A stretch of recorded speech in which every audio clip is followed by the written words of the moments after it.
Hello friends, welcome back to my channel favourite study. तो friends, जो बाल विकास, CDP, child development and pedagogy के जो क्वेश्चंस कर रहे थे, तो आज का टेस्ट नंबर 6 है। तो 5 टर्न तक हम लोगों ने मॉक टेस्ट कर लिए थे, जो आप मेरी प्रीवियस है की जो प्लेलिस्ट है उसमें देख सकते हैं। और मैंने फर्स्ट और सीडीपी जो फर्स्ट और सेकेंड पेपर दोनों सॉल्व करवाए, उसको भी आप मेरी प्लेलिस्ट में देख सकते हैं।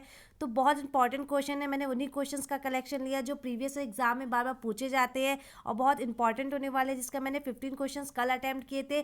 तो आप क्लास में जरूर बताया करें कि आपके कितने क्वेश्चन सही है और कैसा लगा आपको सेशन। जो भी प्रॉब्लम्स हुआ करें मुझसे कमेंट बॉक्स में जरूर पूछा करें। तो फ्रेंड्स, ये वीडियो को लाइक जरूर कर दीजिएगा और चैनल पे नए हो तो सब्सक्राइब कर दीजिएगा। तो जो बहुत इंपॉर्टेंट हम लोग सीटेट 2021 को टारगेट कर रहे हैं, और बेल आइकन को प्रेस कर दीजिएगा जिससे आपको सीटेट से रिलेटेड जो भी नोटिफिकेशन हो वो मिलती रहे। तो स्टार्ट करते हैं आज का सेशन। तो फ्रेंड्स, 15 क्वेश्चंस हम लोग ने कर लिए थे, जो कि हम लोग का 4th 5th पार्ट में देख सकते हैं आप।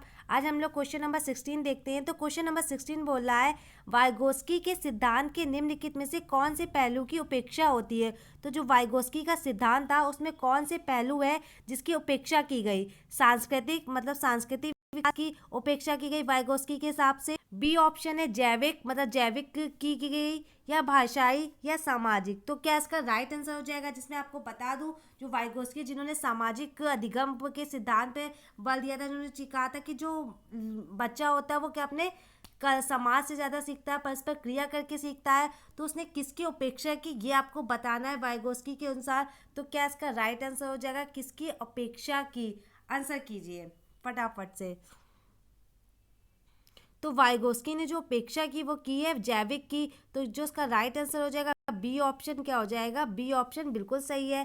क्वेश्चन नंबर 17 देखते हैं। लिखा हुआ है, एक शिक्षक कक्षा की कार को एकत्र करता है और फिर क्या करता है, उन्हें पढ़ता है। उसके बाद योजना बनाता है और अपने अगले पाठ को शिक्षार्थियों की आवश्यकताओं को पूरा करने के लिए क्या करता है, समायोजित करता है। तो वह कर रहा है या कर रही हो, क्या करना चाह रही है, क्या कर रहा है, मतलब कक्षा के कार को क्या करता है, वो पहले एकत्र करता है, मतलब उसे इकट्ठा करता है, फिर उसके बाद क्या करता है, उन्हें पढ़ता है। पढ़ने के बाद जब उसको पढ़ लेता है तो फिर उसके अकॉर्डिंग उसको योजना बनाता है। अपने अगले पार्ट को शिक्षार्थियों की आवश्यकताओं को पूरा करने के लिए समायोजित के अकॉर्डिंग वो क्या करता है, अगले पार्ट को शिक्षार्थियों की जो आवश्यकताएं होती है उसको पूरा करने के लिए समायोजित करा। तो कौन सा आकलन कर रहा है ये आपको बताना है। तो ये सीखने के रूप में आकलन होगा, सीखने के लिए आकलन होगा, सीखने के समय आकलन होगा, या सीखने का आकलन होगा। तो आंसर कीजिए। जो कि मैंने आपको जब समझाया था तो मैंने सब बताया था कि सीखने का के रूप में आकलन क्या होता है, सीखने के लिए आकलन क्या होता है, सीखने के समय क्या आकलन होता है। तो आंसर कीजिए, क्या इसका राइट आंसर हो जाएगा, क्या होगा आंसर। तो ये जो कर रहा है क्या, मतलब वो मतलब पढ़ रहा है, फिर योजना बना रहा है, फिर योजना के बाद उसकी जो विद्यार्थी है उसकी आवश्यकताओं के पढ़ने के लिए उस हिसाब से वो पाठ को समायोजित कर रहा है। तो वो क्या कर रहा है, सीखने के लिए आकलन कर रहा है। क्या कर रहा है, सीखने के लिए आकलन, बिल्कुल सही। जिन्होंने भी बी ऑप्शन बताया सभी का सही है, सीखने के लिए आकलन होगा। ठीक है, नेक्स्ट क्वेश्चन देखते हैं। आई होप आपका क्लियर हुआ होगा। क्वेश्चन नंबर 18, एक आंतरिक बल जो प्रोत्साहित करता है और व्यवहार पूर्वक प्रतिक्रिया के लिए बाध्य करता है। मतलब जो आंतरिक बल, जो इंटरनल फोर्स जो क्या करता है, हमें प्रोत्साहित करता है और व्यवहार पूर्वक प्रतिक्रिया के लिए बाध्य करता है एवं उस प्रतिक्रिया को विशिष्ट दिशा में उपलब्ध कराता है। तो क्या होता है, अर्ध व्यवसाय, संवेग, वचनबद्धता, या अभिप्रेरणा।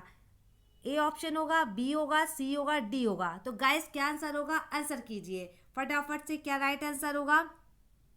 क्वेश्चन नंबर 18 का क्या आंसर होगा। तो ये जो क्या कर रहा है, आंतरिक बल को जो प्रोत्साहित कर रहा है और व्यवहार पूर्वक प्रतिक्रिया के लिए बात कर रहा है, तो क्या कर रहा है, अभिप्रेरणा, मतलब मोटिवेशन कर रहा है। बिल्कुल सही। जिन्होंने क्या डी ऑप्शन दिया सभी का सही है। तो क्वेश्चन नंबर 18 का जो राइट आंसर हो जाएगा डी ऑप्शन। तो बहुत अच्छे क्वेश्चन है, तो उसको जरूर प्रैक्टिस करा करिए और वीडियो को इसीलिए लास्ट तक जरूर देखिए, जो बहुत हेल्पफुल होगी आपके एग्जाम के लिए।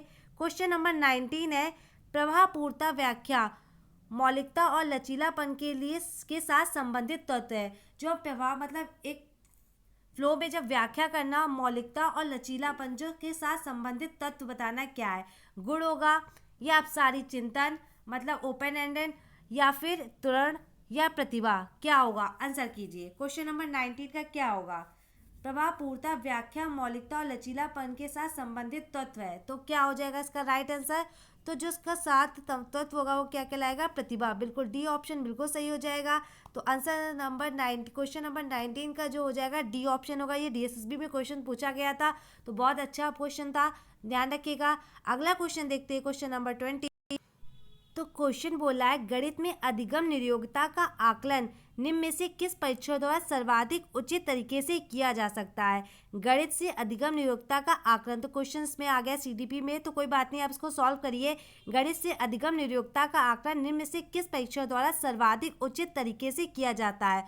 तो ऑप्शन देखते हैं क्या दे रहा है। निदानात्मक परीक्षण के द्वारा या फिर स्क्रीनिंग परीक्षण के द्वारा, निदानात्मक हो जाएगा या स्क्रीनिंग परीक्षण के द्वारा हो जाएगा, या उपलब्धि परीक्षण के द्वारा, या फिर अभिक्षमता परीक्षण के द्वारा। तो चारों में से कौन सा आंसर होगा? आंसर कीजिए क्वेश्चन नंबर 20 का। तो जो गणित के लिए होगा वो कौन सा हो जाएगा? निदानात्मक परीक्षण, मतलब आंसर जो हो जाएगा इसका क्या हो जाएगा?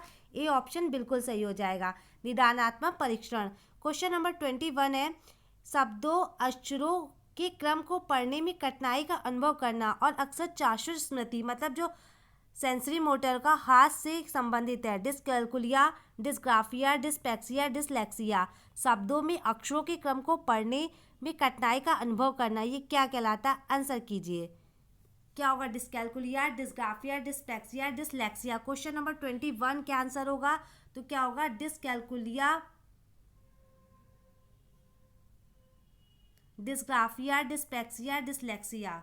तो जो शब्दों अक्षरों क्रम में कठिनाई का जो अनुभव करना और करना, तो क्या कहलाएगा? आंसर कीजिए। क्वेश्चन नंबर 21 का आंसर आप मुझे कमेंट बॉक्स में दीजिएगा। ये क्वेश्चन मैं आपके लिए छोड़ती हूँ, मुझे कमेंट बॉक्स में जरूर क्वेश्चन का आंसर दीजिएगा। थोड़ा कन्फ्यूजन क्वेश्चन है, इसलिए आप मुझे कमेंट बॉक्स में बताइएगा।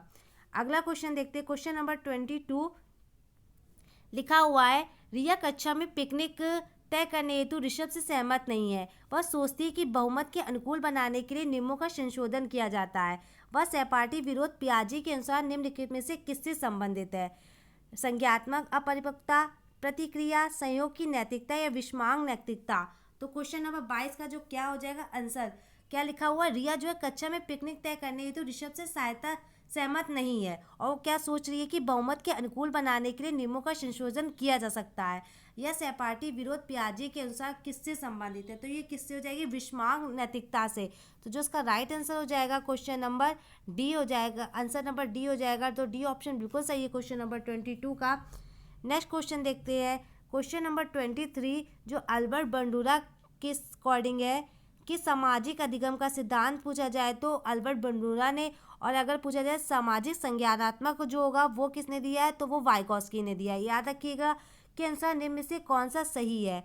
तो इसने क्या बताया था? बच्चों की सीखने के लिए प्रतिरूपण मॉडलिंग एक मुक्त तरीका है, या फिर अनसुलझा संकट बच्चे को नुकसान पहुंचा सकता है, या संज्ञानात्मक विकास सामाजिक विकास से स्वतंत्र है, या खेल अनिवार्य और उसे विद्यालय में प्राथमिकता दी जानी चाहिए। तो अल्बर्ट बंडूरा के जो सामाजिक अधिगम का सिद्धांत है उसमें कौन सा सही है? आंसर कीजिए क्वेश्चन नंबर 23।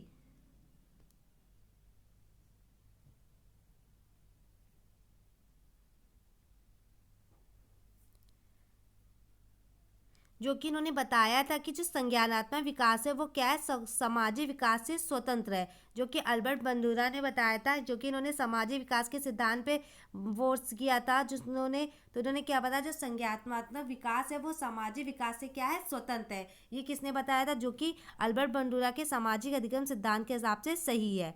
नेक्स्ट क्वेश्चन देखते हैं, क्वेश्चन नंबर 24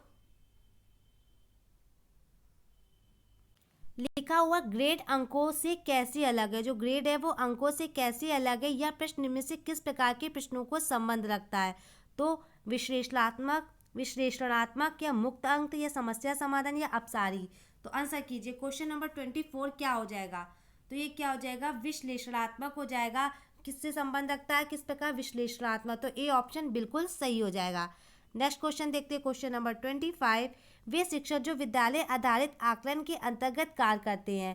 जो शिक्षक जो विद्यालय आधारित आकलन के अंतर्गत कार्य करते हैं उन्हें प्रत्येक विद्यार्थी को प्रत्येक विषय की परियोजना कार्य देना पड़ता है, या फिर शिक्षार्थियों के मूल्यों और अभिवृत्तियों का आकलन करने के लिए उसे रोजाना उनका सूक्ष्म अवलोकन करते हैं, या व्यवस्था के लिए स्वामित्व की भावना रखते हैं, या उन पर अधिक कार्य का बोझ रहता है क्योंकि उन्हें सोमवार की परीक्षा सहित अवसर परीक्षा लेनी पड़ती है। तो क्या हो जाएगा आंसर? वे शिक्षक जो विद्यालय आधारित आकलन के अंतर्गत कार्य करते हैं। क्या आंसर होगा? क्वेश्चन नंबर 25 फटाफट से आंसर कीजिए, क्या हो जाएगा? तो जो इसका राइट आंसर हो जाएगा इसके अकॉर्डिंग, तो व्यवस्था के लिए स्वामित्व की भावना रखते हैं। तो क्या हो जाएगा? 25 का सी ऑप्शन बिल्कुल सही हो जाएगा। जो शिक्षक जो होते हैं, जो विद्यालय आधारित आकलन के अंतर्गत क्या करते हैं, वो क्या करते हैं? व्यवस्था के लिए स्वामित्व की भावना रखते हैं। तो सी ऑप्शन बिल्कुल सही हो जाएगा। नेक्स्ट क्वेश्चन, क्वेश्चन नंबर 26 लिखा हुआ है, जब बच्चे एक अवधारणा को सीखते हैं फिर उसका प्रयोग करते हैं तो अभ्यास उनके द्वारा की जाने वाली त्रुटियों को कम करने में मदद करता है। यह विचार के द्वारा दिया गया, किसके द्वारा दिया गया है? जीन पियाजे, जेबी वॉटसन, लेवोस्की या थॉर्नडाइक। फिर से पढ़ देती हूँ। जब बच्चे एक अवधारणा को सीखते हैं और उसका प्रयोग करते हैं, ठीक है, दो अभ्यास उनके द्वारा की जाने वाली त्रुटियों को कम करने में मदद करता है। तो ये जो विचार है किसके द्वारा दिया गया? Question number 26। तो ये आपको पता है, त्रुटि का सिद्धांत जो कि दिया था लेव वाइगोस्की ने, उसने कहा था कि जब बच्चा मतलब बार बार करने से क्या होता है? त्रुटियों का समाधान होता है, त्रुटियां जो कम करने में मदद करता है। तो किसने दिया था? E.L. थॉर्नडाइक। बिल्कुल, डी ऑप्शन बिल्कुल सही हो जाएगा। नेक्स्ट क्वेश्चन देखते हैं, क्वेश्चन नंबर 27। कक्षा कक्ष में जेंडर विभेद, जेंडर जो कि रूढ़िवादिता स्टीरियोटाइप के बारे में पूछा गया है। तो देखते हैं क्या स्टेटमेंट दे रखे हैं। शिक्षार्थियों को हसोन्मुख प्रयासों अथवा निष्पादन का कारण बन सकता है, या फिर पुरुष शिक्षार्थियों की वृद्धि उन्मुख प्रयासों अथवा निष्पादन का कारण बन सकता है, या फिर महिला शिक्षाओं की अपेक्षा पुरुष शिक्षकों के द्वारा अधिक किया जाता है, शिक्षार्थियों के निष्पादन को प्रभावित नहीं करता है। तो कक्षा कक्ष में जेंडर जो विभेद होता है, जो हम लिंग रूढ़िवादिता जो कि हम विभेद करते हैं जेंडर में, क्या होगा? आंसर कीजिए। क्वेश्चन नंबर 27 का जो ए है, तो ये शिक्षार्थियों के हसोन्मुख प्रयासों अथवा निष्पादन का कारण बन सकता है। बिल्कुल सही। तो जो इसका राइट आंसर हो जाएगा वो ए ऑप्शन हो जाएगा। 27 का ए आंसर होगा। तो फ्रेंड्स, वीडियो को लास्ट तक जरूर देखिएगा। तो सबसे पहले वीडियो को लाइक जरूर कर दीजिए। अगर आपको मेरी मेहनत अच्छी लग रही है तो वीडियो को लाइक जरूर करा करिए, और नए हो चैनल पर तो सब्सक्राइब कर दीजिएगा। नेक्स्ट क्वेश्चन देखते हैं।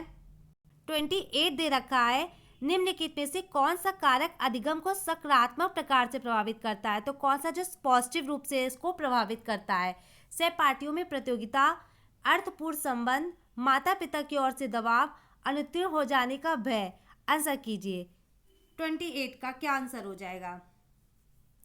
तो जो उसका राइट आंसर हो जाएगा, जो कारक है अधिगम को सकारात्मक रूप से प्रकार से प्रभावित करता है वो कहलाएगा। क्वेश्चन नंबर जो 28 का जो राइट आंसर हो जाएगा क्या होगा? 28 का अर्थपूर्ण संबंध। बिल्कुल, जो कि अर्थपूर्ण संबंध जो होगा वो सकारात्मक रूप से प्रभावित करेगा अधिगम को। बिल्कुल, 28 का बी ऑप्शन करेक्ट है। नेक्स्ट क्वेश्चन, क्वेश्चन नंबर 29 जो कि पूछ रहा है, निम्न में से कौन सा सीखने की शैली का एक उदाहरण है? सीखने की शैली का उदाहरण पूछा गया है। संग्रहण है, तथ्यात्मक है, स्पर्श संबंधी है, या चाक्षुष है। तो क्वेश्चन नंबर 29 का आंसर कीजिए। सीखने की शैली का उदाहरण है 29। फटाफट से आंसर कीजिए गाइस। तो क्या होगा दोस्तों इसका आंसर? जो हो जाएगा तथ्यात्मक। जो सीखने की शैली जो उदाहरण हो जाएगा वो क्या हो जाएगा? बी ऑप्शन तथ्यात्मक। तो जिन्होंने भी तथ्यात्मक सोचा होगा सभी का सही है, 1 नंबर पक्के आपके। नेक्स्ट क्वेश्चन है जो 30 लास्ट क्वेश्चन है, निगमनात्मक तर्कणा में शामिल है। क्या है? विशिष्ट से समान की ओर तर्कणा, या ज्ञान का सक्रिय निर्माण और पुनर्निर्माण, अन्वेषण परक सीखने की और स्वतः खोज परक संबंधी पद्धतियां, या समान से विशिष्ट की ओर तर्कणा। आंसर कीजिए। निगमनात्मक तर्कणा जो कि शामिल है किस में? आंसर 30 नंबर सी का। तो ये तो आपको देखने से समझ में आ रहा होगा, जो कि निगमनात्मक जो उसमें शामिल होगा क्या? अन्वेषण पर सीखने और स्वतः खोज पर संबंधी पद्धतियाँ। मतलब बच्चा जो अन्वेषण करके सीखे, अपने खोजबीन करके सीखे, और खुद उसमें एक्टिव होकर उससे चीज़ों को सीखे, स्वतः खोज परक संबंधी पद्धतियाँ। तो बिल्कुल जो उसका राइट आंसर हो जाएगा सी ऑप्शन। बिल्कुल। तो फ्रेंड्स, कैसा लगा सेशन? लास्ट में मुझे जरूर बताया करिए, और आपको सेशन अच्छा लगा तो लाइक कर दीजिएगा, और कमेंट करके जरूर बताया करिए। Thank you for watching. Thank you friends, मिलते हैं नेक्स्ट वीडियो में।